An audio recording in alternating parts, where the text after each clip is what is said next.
नमस्कार दोस्तों, class 12 chemistry chapter 4 रासायनिक बल गतिकी का दोस्तों यहाँ 13वां पार्ट है। इस वीडियो में दोस्तों हम संकीर्ण ऊर्जा एवं दहलीय ऊर्जा के क्वेश्चन को दोस्तों कवर करेंगे एवं दोस्तों संकीर्ण ऊर्जा संबंधित न्यूमेरिकल को भी हल करेंगे। सबसे पहले दोस्तों संकीर्ण ऊर्जा की परिभाषा को देखते हैं। जैसे कि दोस्तों संकीर्ण नाम से स्पष्ट है कि किसी सक्रिय होना, अर्थात दोस्तों किसी भी क्रिया या रासायनिक अभिक्रिया को दोस्तों जो प्रारंभ करने के लिए ऊर्जा की आवश्यकता होती है वो हमारी संकीर्ण ऊर्जा होती है। अर्थात दोस्तों रासायनिक अभिक्रिया को क्रियाशील बनाने वाली ऊर्जा संकीर्ण ऊर्जा कहलाती है। परिभाषा समझते हैं दोस्तों इसकी। ऊर्जा की वहाँ न्यूनतम मात्रा जो दहलीय ऊर्जा से कम ऊर्जा वाले अणुओं को प्राप्त करनी पड़ती है ताकि वे ऊर्जा अवरोध को पार कर सकें। ऊर्जा अवरोध शब्द से दोस्तों तात्पर्य होता है किसी भी अभिक्रिया के लिए एक निश्चित ऊर्जा का मान होता है, जिस मान पर दोस्तों वहाँ अभिक्रिया संपन्न होती है, वहाँ ऊर्जा दोस्तों हमारी अवरोध ऊर्जा कहलाती है। तो दोस्तों इसे संकीर्ण ऊर्जा कहते हैं। इसे ई बेस से प्रदर्शित किया जाता है। दोस्तों संकीर्ण ऊर्जा संबंधी जितने भी न्यूमेरिकल होते हैं उनको आहन्य समीकरण के आधार पर ही व्यक्त या समझाया जा सकता है। दोस्तों हमने इससे पिछले वीडियो में आहन्य समीकरण को समझा था। ये दोस्तों हमारा आहन्य समीकरण log K2/K1 इक्वल दोस्तों E अपान दोस्तों 2.303 R एवं दोस्तों ब्रैकेट के अंदर दोस्तों हमारा रहेगा T2 - T1 अपान में T1 T2। ये दोस्तों हमारा आहन्य समीकरण है। इसकी सहायता से दोस्तों हम संकीर्ण ऊर्जा की गणना कर सकते हैं। यहाँ पर दोस्तों ये हमारा संकीर्ण ऊर्जा है जिसकी हमें गणना करनी है। T दोस्तों हमारा ताप रहेगा, चूँकि दोस्तों जो भी हमारा ताप रहेगा उसे हमें केल्विन में बदल कर ही दोस्तों सोल्व करना है। आगे दोस्तों R हमारा गैस नियतांक रहेगा एवं दोस्तों जो K होता है वो हमारा वेग स्थिरांक होता है। दोस्तों आप संकीर्ण ऊर्जा को इस प्रकार से भी समझ सकते हैं।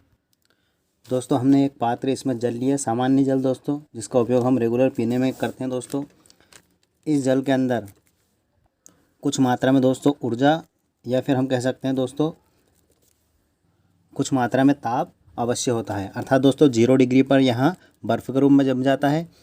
तो इस कारण से दोस्तों इसमें हम मान लेते हैं कि कुछ डिग्री ताप है। जैसे कि हम दोस्तों ये समझ लेते हैं इसमें 20 डिग्री दोस्तों अभी ताप रहता है।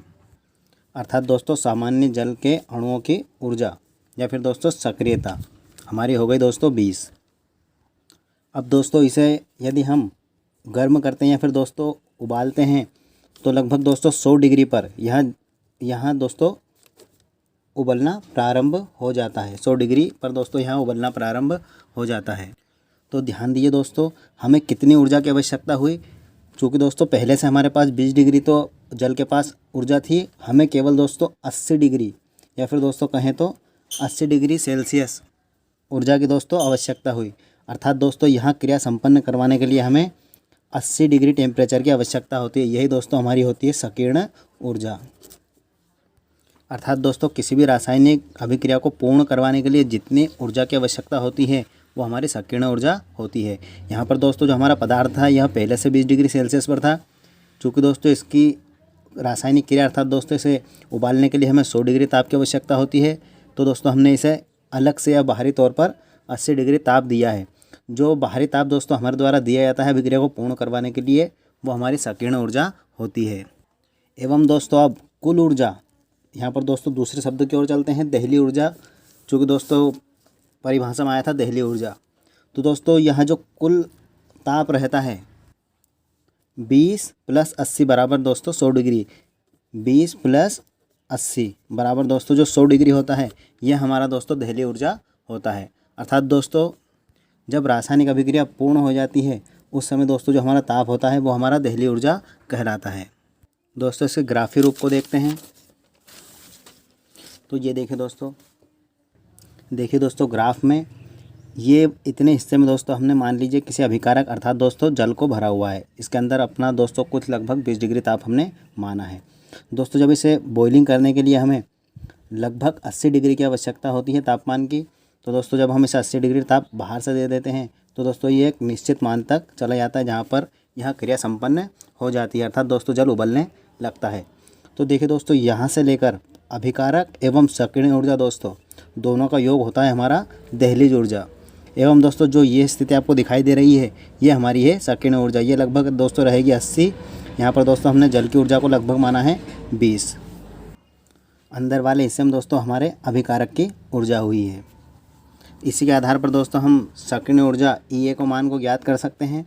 दोस्तों जो दहलीज ऊर्जा होती है हमारी ये संपूर्ण दहलीज ऊर्जा में से दोस्तों हम यदि अभिकारक को घटा दें, अभिकारक की जो ऊर्जा को दोस्तों यदि हम घटा देते हैं तो हमारी सक्रिय ऊर्जा प्राप्त हो जाती है। अर्थात दोस्तों अभिकारक की ऊर्जा प्लस सक्रिय ऊर्जा दोनों का दोस्तों जो योग होता है वो हमारी दहलीज ऊर्जा के बराबर होता है। दोस्तों हमारा सूत्र रहेगा, आप यहाँ तक इसे नोट कर लीजिए। अगर दोस्तों कोई परीक्षा में क्वेश्चन पूछा है सक्रिय ऊर्जा को समझाइए, दोस्तों आप इसे यहाँ तक लिख दीजिए। दोस्तों आप इसका स्क्रीनशॉट ले लीजिए। इसी सूत्र के आधार पर दोस्तों आप दहलीज ऊर्जा का सूत्र भी बना सकते हैं। अर्थात दोस्तों अभिकारक के अणुओं की ऊर्जा का हम पक्षांतर कर देते हैं। दोस्तों ये ऋणात्मक मान है, इधर जाकर ये धनात्मक हो जाएगा।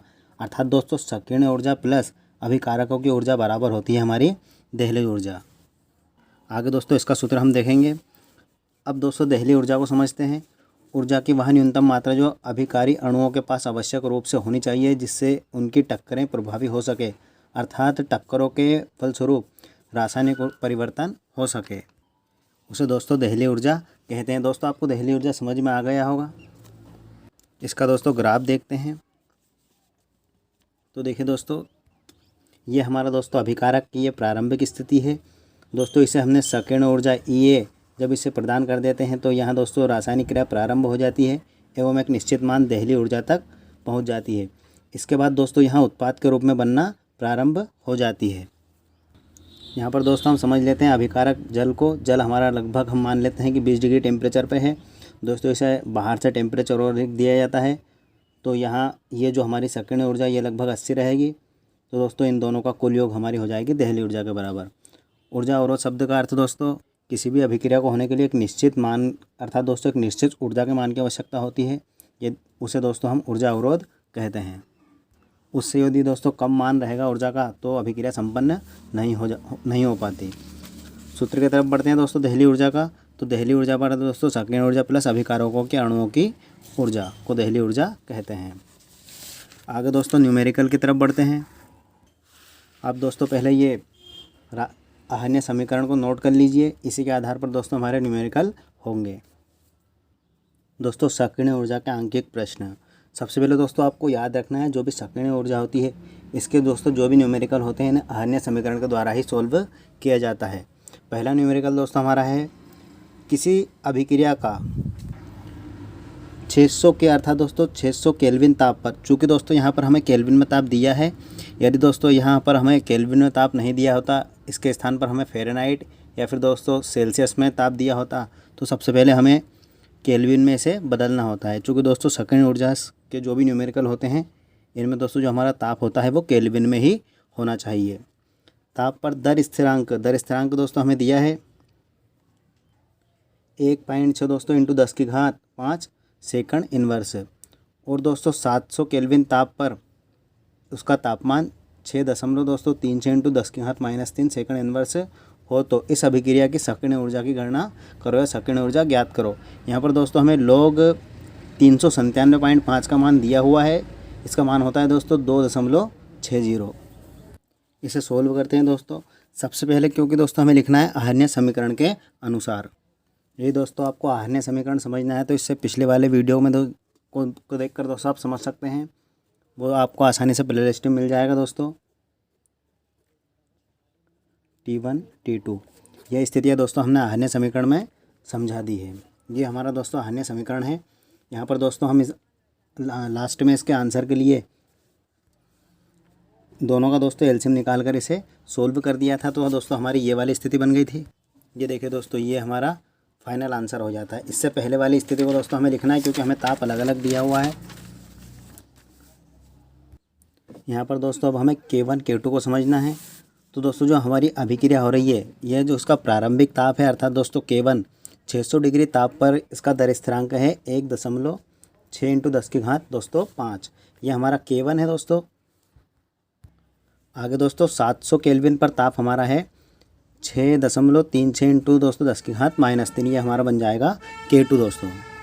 इन मान को दोस्तों हम यहाँ पर लिख देते हैं।